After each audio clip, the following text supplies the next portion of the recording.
That is right. Your eyes are not deceiving you. This chapter is actually already out from its official source. That's right. We're not talking about TCB. We're not talking about OP scans or any of those other sites. We are talking about Manga Plus by Shueisha dropping the chapter in French a week and a half early. It's funny because if they accidentally release this on a Sunday, I would understand, right? Because it's not supposed to release this Sunday, but the next Sunday. And I'd be like, oh yeah, if that happened, it's a simple mistake. But it's Thursday, dude. You know, depending on where you live, it might be Friday, but it's Thursday over here. So I don't know what's going on, but lo and behold, the chapter is here and we are here to break it down, talk about it, theorize around it, and all that good stuff. So with that being said, my name is Sai, and let's get right into this chapter. We got volume 21 of Yamato's Pilgrimage, and we see no Yamato at all, actually. We see Tama beating Hold'em up. She kicks his teeth in. It is fantastic. Funny enough, I heard people talk about Tama being the one who would take down Hold'em, and I could see that, right? Because she was training to be a kunoichi, a female shinobi, ever since the Straw Hats left Wano. So I could definitely see that. But in my mind, I was like, well, you know, Yamato's right there, right? Yamato could easily just speed blitz this guy and put him in the dirt. But I do think it is very, not wholesome, but it's gratifying to see Tama do this. So I do think I do prefer this a lot more than my idea of Yamato, because, you know, Tama, this is her bread and butter, right? And this is the second time that Hold'em has tried to hold her hostage. The first time Luffy saved her, but this time she can save herself. So I do like this a lot. And now I'm just kind of curious to see where this is going to go. Are we going to feed Hold'em a Kibidongo? Because we could, right? Since Hold'em is a Smile Devil Fruit user, we could give him a Kibidongo, and then he would be forced to join our side for an entire month. So I think that'd be pretty solid. Maybe we could Stockholm Syndrome him into our side as well. That's kind of what happened to Speed, right? Tama gave Speed a Kibidongo, and here we are well after Wano, well after a month, and Speed is still friends with Tama. So I could see Hold'em joining our ranks, but the thing with Hold'em is that he's not a good guy, all right? Hold'em isn't like Speed, where Speed came over here and she kind of had a blank slate to our knowledge, right? She was still a bad guy, but she had a blank slate in terms of the things she's done directly to us. Hold'em isn't exactly the same, because this is the guy that burned Kinemon's wife's face and burned down their village. Like, this guy's no good. But then again, maybe by working for Tama, that's going to be his form of reparations. But another route we could go is that we just lock his ass up and throw away the key, because Udon Prison is right there, right? Last time we got a shot of the background, we were still nearby Udon Prison. Maybe we just lock this guy up and never let him go, you know? I wouldn't be too mad at that, but I do think that Yamato might be just gathering allies along the way, kind of like what Odin did during his journey. Because Odin went around Wano in the past, found a bunch of rapscallions, beat them up, and then they eventually just joined him. A prime example would be Ashura Doji, right? So maybe this will be Yamato's Ashura Doji? I don't know. I just don't like Hold'em. I just don't like this guy that much. He's such a loser. But yeah, either way, I like this development, and I can't wait to see where it goes next. So now, on to the chapter. And we got the first page, and we get introduced to Biblo, the library owl of Ohara. And there's egg on my face, I will admit. So last chapter, I was pretty hard on the mystery of the owl library, and I didn't believe that it was the owl gigantifying the books. Because that'd be crazy if it was a mysterious library, yet the answer to the mystery was right in front of us. Turns out that was a mistranslation. Viz actually went with Wondrous Library and not Mysterious Library, so that just shows that different scans give people different perspectives on the chapter, and we should always try our best to widen our sources. The one time I did not read the Viz, they hit us with Wondrous. But then again, the Viz is kind of hard because even though it is the official source, sometimes their translations aren't always on the mark, so even if I did see Wondrous, I still would just believe Mysterious over them.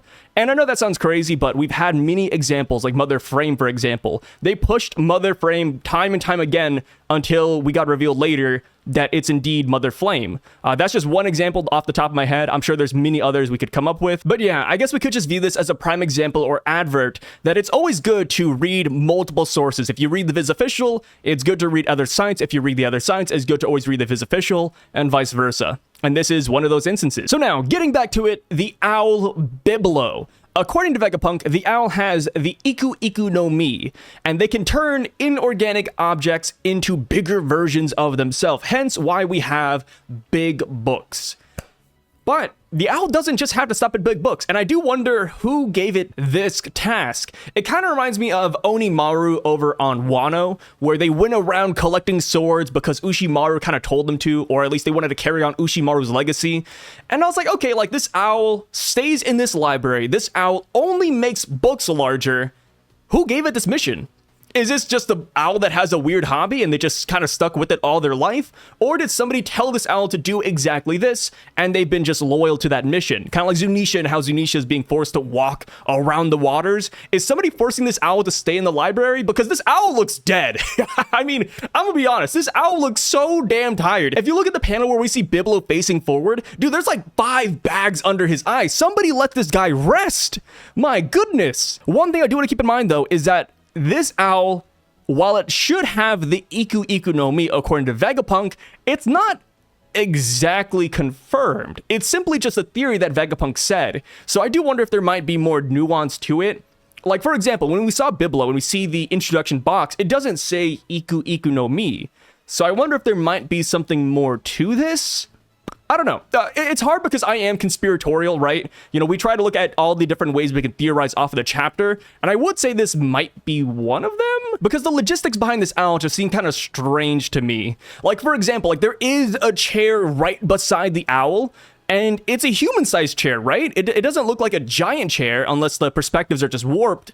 So I'm like, wait, like who sits next to this owl? Does the owl sit on the chair? Is that a person that comes here and sits with the owl? I don't know. The owl is weird, but Biblo is really cool though. It does remind me of Final Fantasy XIV Heavensward, because there is a boss that's named Biblo and they do make books bigger. So I kind of looked at this and I did smile a lot. But yeah, we get revealed that since Elbaph is a closed-off country not affiliated with the world government, they don't actually get the news coup. They don't get the newspaper. But they do get it from the fishermen who come around the waters of Elbaph. They're the ones who drop off all their information, and then Biblo, in turn, makes them bigger. And, you know, Saul's like, hey, isn't it ironic that in the land of giants, we have an owl that makes things bigger? It's kind of funny. But yes, with the introduction of fishermen nearby Elbaph, I know, broken record, I apologize, guys. And to all the kid haters out there, I'm so sorry. But I do wonder if somebody's gonna fish kid out of the ocean. Right? Maybe the next time the fishermen come to Elbaph, they're like, hey, here's your newspapers, but also here's some red-haired guy that's just in the water. You guys want him? Like, at some point, kid's gonna come back, and I'm putting my faith in the fishermen of Elbaph, or the fishermen off the coast of Elbaph. So now that we know that the owl is a major player here in this library, and that's probably why it's named the Owl Library, right? Because he's the one doing all this. It brings back the question from last week of why is Walrus Academy named Walrus Academy? Some people said that maybe King Harold looks like a walrus, maybe he has walrus armor. But I don't know, like at this point, I'm kind of expecting a giant walrus to pop in with glasses and then say, hey kids, time to learn today. Like that's kind of what I'm imagining. Sorry if I have a lot of energy, by the way. I just woke up, I just drank a lot of coffee. But yeah, Walrus Academy, guys. Again, let me know your thoughts now that we know that the owl is this important. So, moving on though, we see that Chopper wants to look at some books here with Robin. Alright, we later come to find out that Robin, Chopper, and Frankie stay back here in the library with Saul. Frankie wants to learn more about the Atom Tree, Robin wants to read books from O'Hara and historical books, and Chopper wants to read medicinal books. Saul says, hey, sorry guy, you know, all of the books here are going to be really large because they are books from Elbaph. They originated here. And, you know, maybe that's a downside for Chopper right away, but I think that's a massive W because I don't know what the Giants have been cooking up for these past 1,000 years, but Chopper learning about another land's medicine, I think is going to be great, right? We already saw back in Wano, and based off of Caesar, Chopper was able to cook up a rumble ball for minks to go Su long form despite not there being a full moon. So, with the medicinal books of Elbaph, I am curious to see what Chopper can cook up. Maybe something big comes out of this. But maybe not though, right? We always have to bring it back to reality. And that's why when it comes to characters like Chopper, Brooke, and Frankie, I always wish them the best. I always hope that they do get some spotlight or some shine or some polish on the side. And, you know, I really do hope that Chopper gets something tangible out of this adventure. So, moving on to the next thing, we cut over to Luffy, and he is playing with the giant kids from Walrus Academy. He's swinging on a giant swing set, and the kids are screaming for their dear lives. I feel for these kids, man. I mean, I hate heights. You know, as a kid, I hated heights, and even as an adult, I hate heights. When I was in Japan, I actually went on my very first Ferris wheel, and let me tell you, by the time we hit the top, I had my eyes closed. I was gripping my hands, praying to God that nothing bad happens. And you know how like Ferris wheels sometimes stop to let people off who can't get off right away? Dude, we stopped at the very top, and I was like, yep, I'm dead. The Ferris wheel is gonna kill me. So yeah, these kids are screaming for their dear lives. I'd be the exact same way. Luffy is a monster, so much so that once they land, Nami beats some sense into him, saying, hey, you're scaring the kids. What are you doing, Luffy?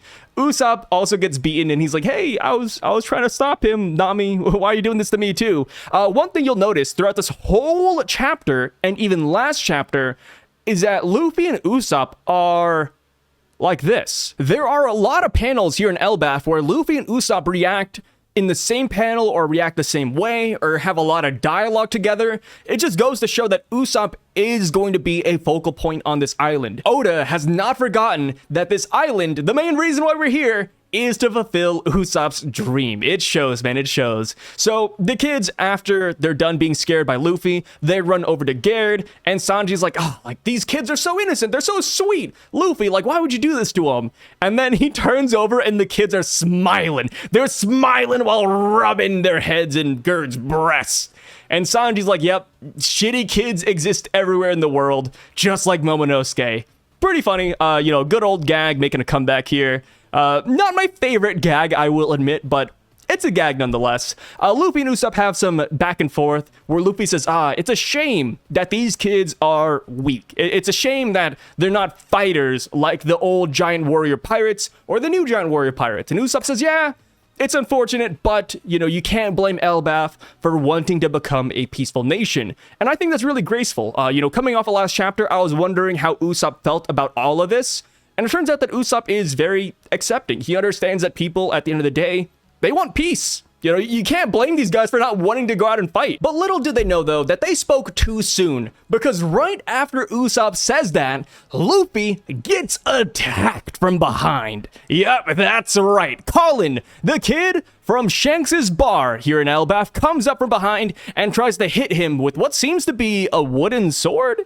Yeah, I think it's a wooden sword. Luffy dodges it with Usopp, again, showing you that Usopp and Luffy are like this, right? Luffy grabs Usopp, they dodge back, and then the kid tries to swing one more time, and Luffy just breaks that in half. It's so cool. That's gotta be one of my favorite panels coming off of this chapter. Just Luffy standing still and just doing this and breaking it.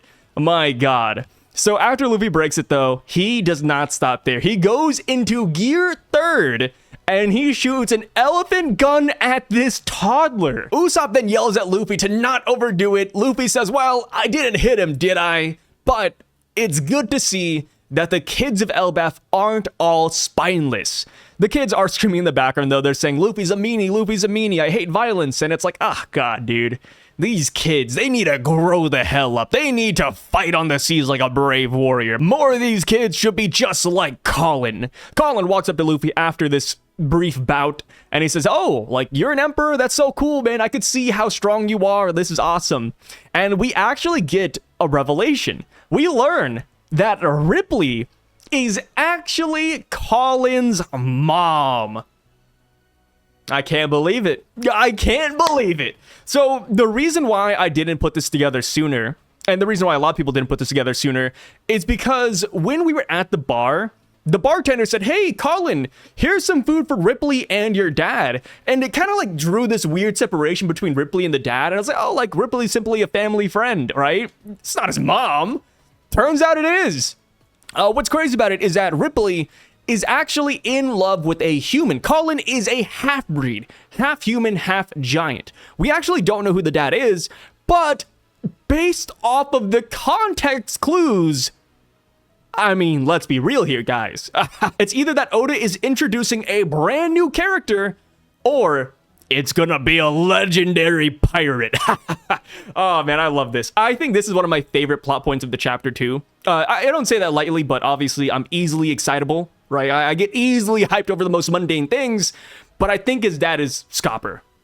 You know, I'm just gonna rip off the Band-Aid. I think his dad is Scopper. And I also think that it is the man that was off the coast of Elbaph. So now that we know that his dad is human, we gotta look at the human characters.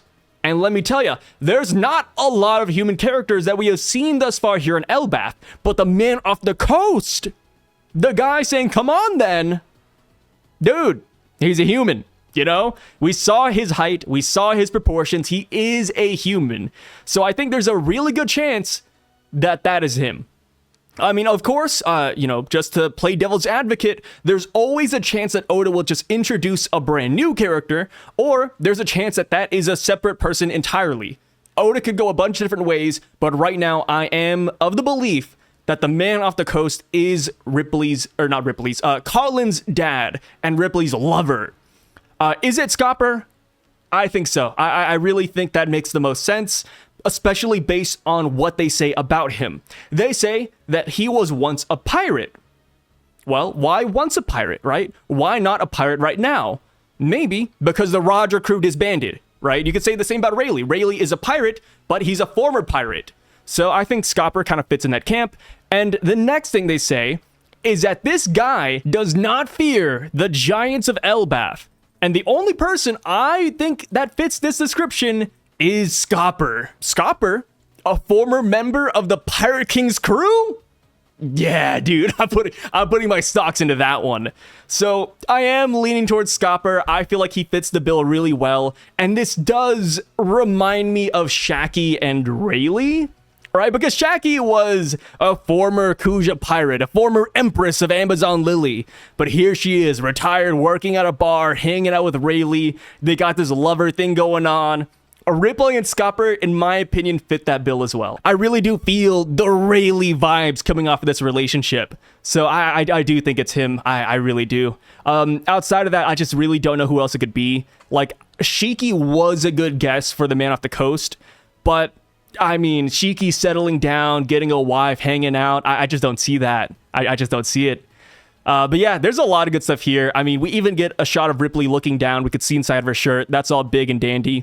Also, since we know that Colin's dad is on Elbaph, if this guy actually is Scopper, this could add another layer to what Shanks said when he was on Elbaph, where he said he was visiting old friends. Maybe Scopper was the one he was referring to here. Also, how did this human, Scopper or not, get inside Ripley and lay his seed? How is that possible? This feels like a Pirate King crew level feat. One thing that I did find kind of noteworthy, or at least a little bit funny, is that Luffy used Gear 3rd to attack Colin. Of course, I already talked about that, right? But Luffy could have used Gear 5. I know, overkill for a child, but Luffy didn't hit him, right? Luffy wouldn't have hit Colin with Gear 5th. But the reason I pointed that out is because Ripley wants to see Gear 5th, right? Ripley's like, oh, like I wanted to see your white form, dude. So I was like, okay, Luffy could have killed two birds with one stone and just whipped it out for everybody here, but he's still keeping it close to his chest. So now, moving on with the chapter, Luffy and his group go over to the Owl Library and meet Robin's gang. Robin, we already talked about this earlier, Robin, Frankie, Chopper, Agnes, and Saul want to stay here and study a little bit more. And then we have Bonnie and Lilith. They also want to go off and do their own thing. Bonnie and Lilith say that they want to go get their resident permits so that they can live here on this island. And that's huge. You know, come last chapter, we were talking about the possibility that Bonnie goes with the Straw Hat crew and joins as the final Nakama. It's not happening. Well, of course, Bonnie could just go with Lilith and then not have a permit of her own, and then she comes with us later, but that's like really dicey. I just think that Bonnie is going to stay here with Vegapunk so that her dad wakes up and sees Bonnie first thing in the morning. So yeah, pretty cool revelation. I do wonder what bad things are gonna happen, right? While everything is very nice and dandy, while everyone is celebrating, having fun, reading books, we do have to remember that we have villains on this island. Of course, we'll talk about them here in a second, but the Holy Knights are here, right? The Shanks clone dash twin, and then the lady with bandages, they're on this island. So splitting up the group right now sounds great and dandy, but in reality, it sets them up for failure. Like, just imagine what would happen if the Shanks clone dash twin comes to the library. Can they actually stave that man off? And then hell, Vegapunk and Bonnie, no, they're cooked. they're dead. So yeah, I kind of wonder like how this is all going to go down. I love that Oda is splitting up the group because it does put more focus on certain characters. But yeah, a lot of good stuff here. The next reveal we get is from Frankie. He talks about the Yggdrasil-Adam tree and how he wants to study a little bit more of that. Of course, we also get hit with the big revelation that the Adam tree isn't a singular tree. In fact, you can plant Adam trees around the world. There's other islands that have Adam trees too. And this is big because we actually knew about this already from One Piece film Gold. In the concept art and in the cliff notes, Oda stated that the Grand Tesoro actually had an Adam tree. It's not big, it's not like the one here in Elbaph, but Gil Tesoro did own an Adam tree, which is crazy. And we never knew if that was like canon or if that's just like a one-off weird thing that they put in the movie. But here we have it. You can literally plant the Adam tree around the world. And I do wonder if this is going to play a role later on.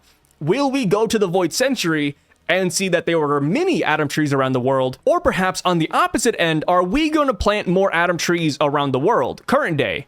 I don't know. I don't know where Oda's going with this. I saw somebody have a really good theory, forgive me because I don't have their name right off the top of my head, but they said maybe we plant Adam trees to suck up water.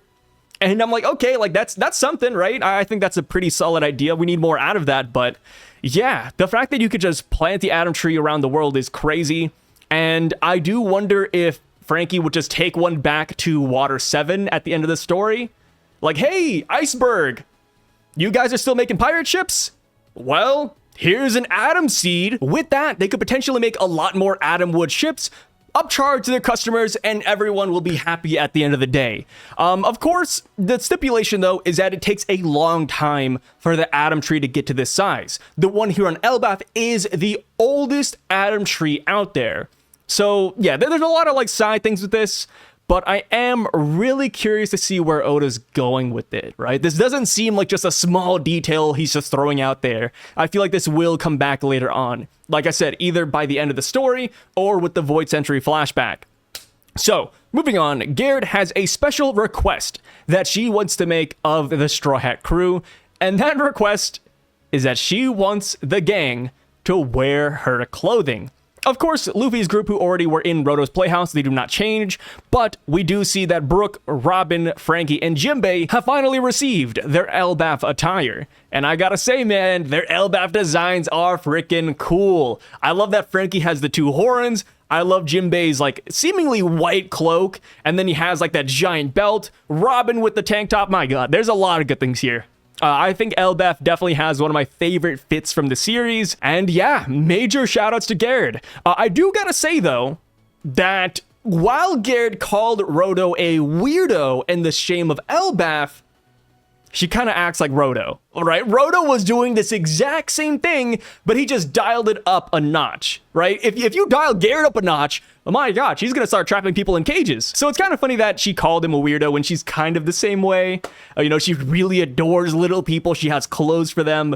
And I'm like, okay, they're just two sides of a coin. Roto and Garrett, man. Roto and Garrett. Also, a quick side note, but when Saul is talking about the feast that the Straw Hats are going to, he says that those guys party for 3 days straight. So they'll have plenty of time to look through the library, which I thought was really interesting because that's the exact same thing that Colin and the bartender talked about when we first arrived at Elbaph, how the giants party for 3 days straight. So I wonder if there might be more to this, or maybe like they'll pass out, or maybe they'll realize that time moves faster on this island. I'm not too sure where to go with this yet, but I do think that the 3 days is going to be important. So now we cut over to the Elbaph castle. I'm not too sure how to pronounce this. It looks like TCB went with Aust, something like that. Forgive me if I'm wrong. I kind of need pronunciations for that one. If you guys have it, love to see it down below. But we actually see that the Holy Knights have ran into 2 guards of the castle. The castle wasn't completely empty, and this is when they're like, hey, you puny people, you humans, who are you? Why are you here? Are you a part of the Straw Hat crew? Kind of crazy that they say that, right? You see 2 people in black hoods and you're like, Straw Hat crew, is that you? What are you doing here? The lady says, we're looking for the one called Loki. The giants laugh. They're like, wait, what do you want with him? Why do you want to see that criminal? He's the one who killed our beloved King Harold. The lady asks one more time, where is he? The guys don't answer. And that is a win. That is a win. We don't see exactly how she throws it or like her arms or anything, but we see the motions, right? She's speedy. She is speedy. And we see a giant right after that. We see him crumble. He's screaming in pain. It hurts. It hurts. And if you look closely as to what she threw bandages. She threw bandages at this guy. Not the ones from her face. It looks like she has bandages on her arms. And yeah, it is squeezing the hell out of this guy. Or at least I'm assuming that's what's happening, right? It could be poison bandages. It could be bandages infused with some type of power. But yeah, she throws her bandages at his arm, his leg, and this guy is feeling it. Now, this brings into question, what kind of power is this? What the hell is going on? So I made a video with Brago. We made a collab, I think, a year ago about the Holy Knights and their powers. So if you guys know me, I am a big proprietor that a lot of the Holy Knights will have mythical transformations. And I think that Oda will pull from references around the world. And that's why I say that maybe Garling is a werewolf, and I said Mihawk has family who's maybe vampires. I had a lot of wacky, crazy theories. You guys know me. And alongside that, right, alongside vampires and werewolves, I said, wait, like, wouldn't it make sense if Oda also brought mummies into the series? And if you guys know mummies, man, they're known for bandages. I'm not saying that's what this is. I'm not saying she is a mythological mummy, but that is kind of where I'm at personally, right? We don't know what's going on exactly, but I mean, the mummy train, it's looking kind of good. It's looking kind of good. Maybe she even has a bandage devil fruit if you want to just throw it into the devil fruit realm. But yeah, this is painful. It is hurting the giant, and it looks like she did it with ease. So these guys could literally just no-diff a lot of giants here. That is exactly what we would expect from the Holy Knights. We do not want these guys to look that bad while on this island. Also, now that we know that this lady can use or manipulate bandages, there's a chance that she was the one who put the bandages on Loki's eyes. So now, turning our attention to the Shanks clone-twin, we actually don't see much from him. We don't see a face shot whatsoever, but we do see something else that is very, very, very interesting. We see his sword, or at least the top of his sword, and it has the guard. It has the guard that Shanks has, and it has the guard that Garling has, and it has the guard that fits the silhouetted character in the One Piece page dash panel. So yeah, this guy, I don't know, man. I don't know what it is with the Fagarland family and swords with guards, but he has one. And I do think he was the guy we saw in that panel. He is that silhouetted man. Another thing I want to point out is that he actually might have a left arm.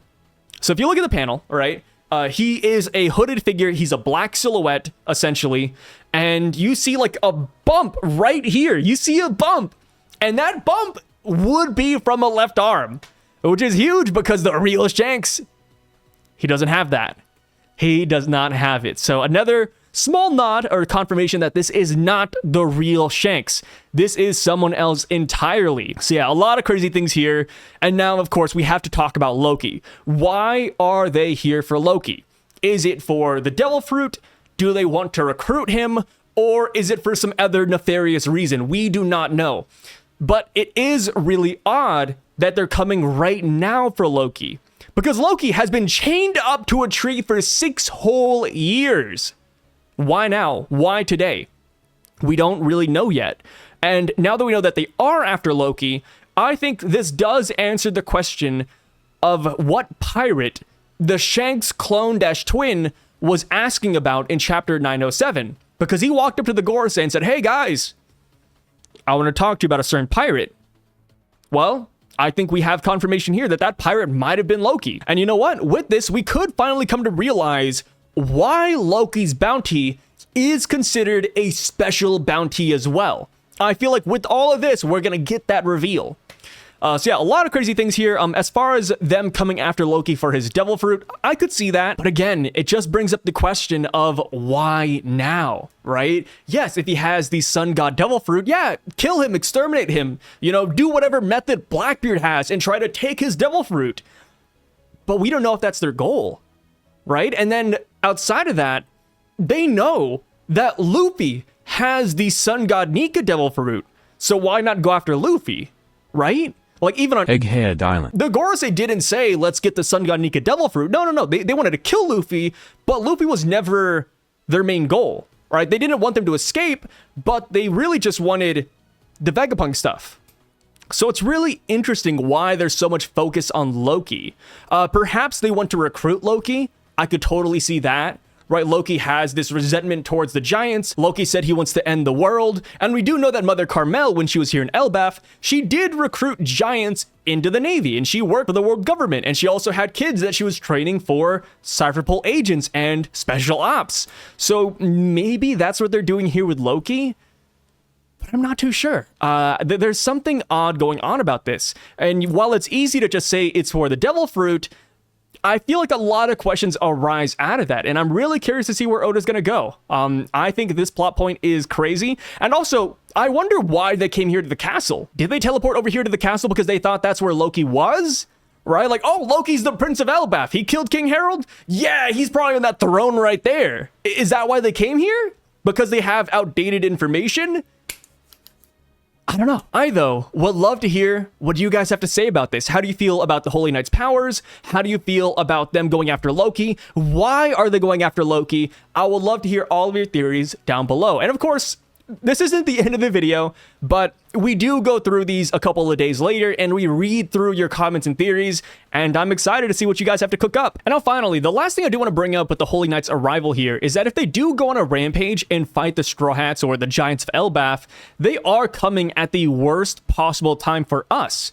Because our guys are partying. We don't really know what they're going to be drinking at the party, but if they drink Green Fairy like they did before they arrived in Elbaph, then that could be a problem. Right? If everybody's hallucinating and tripping and if people don't know what is really real, maybe this is how Luffy thinks that the fake Shanks is the real Shanks, despite this guy potentially having another arm and no scar. If Luffy is hallucinating on Green Fairy, then this could tie that all in together and could work as a way to nerf the Straw Hat Pirates.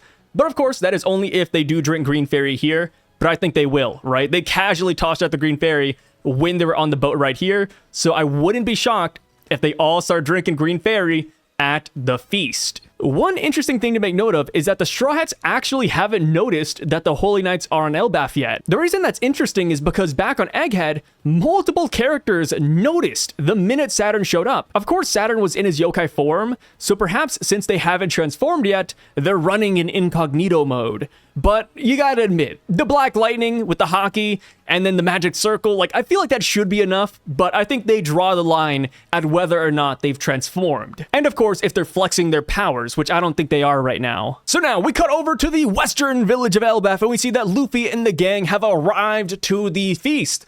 All the giants are very thankful for everything the Straw Hats have done for them. We have the whole thing where they saved Dorian Broggy from Mr. Three's torment. Next up, we have Oimo and Kashi, and the Straw Hats woke those guys up to how the world government has been deceiving them. And then last but not least, we have Hardin, who said, yep, you saved me from being erased. I almost turned into a toy and everybody almost forgot about me, but that is when God, Usopp, and the Straw Hat crew came and saved the day. The Straw Hats really have become Elbaph's saviors without ever setting foot on this island yet. Really cool stuff. And we also add in Stanson into the mix, and he's like, hey, Luffy, you guys, you remember me? I thought that was kind of funny. He's like, hey, I was the guy from Subodi, right? I might look really different now, but you guys and Rayleigh saved me from the auction house. And that is one of my favorite pieces of information. I feel like whenever I tell people about Stanson that I know of in real life, they're like, wait, what? This is the same dude? And I'm like, yep, they look completely different, but that is Stanson. It's really cool that he actually made a comeback. You know, he had the whole line where he says, hey, I'll definitely repay you guys in the future. And here we have it. They're finally having a good old toast. I think this is a really good feel-good moment. And last but not least, we have our last arrival to the party. We got Ja Rule, the Mountain Beard, the oldest giant in the world, sitting at the age of 408. My God, this guy's living a long time. And I do gotta say, I wasn't expecting him to be so huge. Bro, Dory and Brogy are massive, and this guy's double their size. Holy crap. Some cool stuff. Ja Rule is an interesting character to bring up here, and Oda made him even more interesting by giving him a sword that is lodged into his helmet. Why? What's going on here? Ja Rule's like, yep, you know, my helmet saved me. I'm alive because of this helmet right here. And it's like, okay, pull out the sword or something, dude, get a new helmet. What is going on? Who did that even? I have no clue what's going on. So because the sword is seemingly massive, I want to assume another giant did this, right? Maybe it's a Loki. Maybe Loki killed King Harold, or, you know, killed King Harold or whatever, and then he saw a Ja Rule and he tried to stab him in the head. I don't know. Maybe this is just an Elbaph thing where they were just fighting. Because we did see Dory and Brogy and how they're always fighting, and Warriors of Elbaph just love to fight. So maybe this was like a sparring match gone wrong? I don't know. I'm excited to see who did that though, right? I mean, because typically when it comes to these giants, they have pairs, right? Dory, Brogy, Oimo, Kashi, Hardin, and Loki, if Loki wasn't like a villain tied up to a tree. And then Ja Rule had another guy. I think his name was Jorul. It's literally Ja Rule, but with an O. Jorul, One Piece. Let me just fact check myself real quick. Yeah, Jorul. But he died to Big Mom. So who has this guy been sparring with? What happened? And why did he leave it in his... I don't know. I'm putting too much thought behind this. I feel like next chapter is just going to be like a gag. Like, oh, yeah, I tripped and I fell and... I mean, I just left it there. You know, it's a good decoration. You know, it actually blocks the sun. I don't know. Some really good stuff, though, guys. Thank you so much for being here. I really freaking appreciate it. Let me know what you thought about this chapter down below. I thought it was actually really fast-paced, right? We went from Walrus Academy to the library to Oust Castle, all the way here to the feast. Oda is moving at a breakneck pace. And I'm excited, man. You know, I want to see more of the mummy girl. You know, I'm saying mummy girl now because I want to push my theory. I want to see more of the bandage girl, more of the fake Shanks. I want to see more of the party, and I do want to see Ripley's dad. Hopefully Oda shows us some heat next chapter, but I don't know. With that being said, though, this is the last chapter of the year, so I won't see you guys until 2026. I'll see you next year. Thanks for being here. My name is Sai, and I'm signing out. Peace.